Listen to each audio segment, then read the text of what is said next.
Hi friends, ఈసారి ఇంటికి కానీ చేపలు కానీ తెస్తే ఇలా ఒకసారి పులుసు చేసి చూడండి, సూపర్గా ఉంటుంది.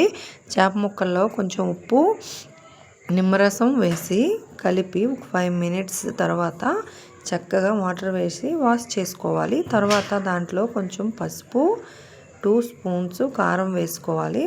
దాంట్లోనే మన టేస్ట్కి తగినంత ఉప్పు వేసుకొని అందులో కొంచెం ఆయిల్ కూడా వేసుకొని బాగా కలుపుకోవాలి.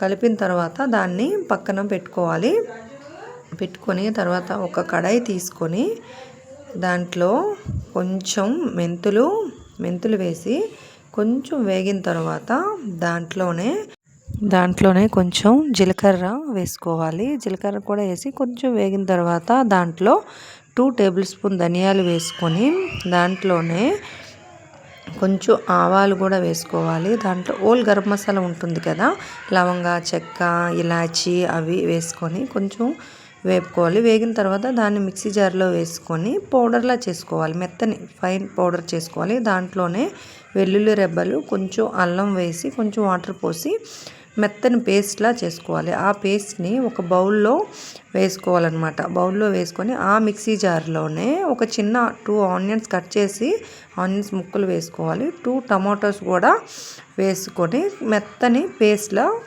చేసుకొని పక్కన పెట్టుకోవాలి. తర్వాత ఒక కడాయి తీసుకొని మనకి చేప పులుసుకి సరిపోయినంత ఆయిల్ వేసుకొని ఆయిల్ వేడెక్కిన తర్వాత దాంట్లోనే ఉల్లిపాయ ముక్కలు, పచ్చిమిర్చి వేసి కొంచెం వేపుకోవాలి. కొంచెం వేగిన తర్వాత దాంట్లోనే కొంచెం కరివేపాకు కూడా వేసుకొని వేపుకోవాలి. అది కొంచెం వేగిన తర్వాత దాంట్లో మనం ముందుగా ప్యూరీ చేసి పెట్టుకున్న టమాటో ఆనియన్ పేస్ట్ వేసి బాగా కలిపి అది ఆయిల్ అనేది ఇలా పైకి తేలినంత వరకు వేపుకోవాలి. తర్వాత దాంట్లో పసుపు, ఒక 2 టేబుల్ స్పూన్ కారం, మీరు టేస్ట్కి సరిపడినంత కారం వేసుకోండి. మీరు ఎంత కారం తినగలరో అంత కారం వేసుకొని బాగా కలుపుకోవాలి. కలిపిన తర్వాత దాంట్లో చింతపండు పులుసు అనేది వేసుకొని దాంట్లోనే కొంచెం వాటర్ అనేది వేసుకోవాలి. మన గ్రేవీకి ఎంత సరిపోతుందో థిక్నెస్ని బట్టి వాటర్ వేసుకొని కలిపి దాన్ని ఆయిల్ కొంచెం పైకి తేలినంత వరకు, తెరలకాగినంత వరకు ఉంచి మనం ముందుగా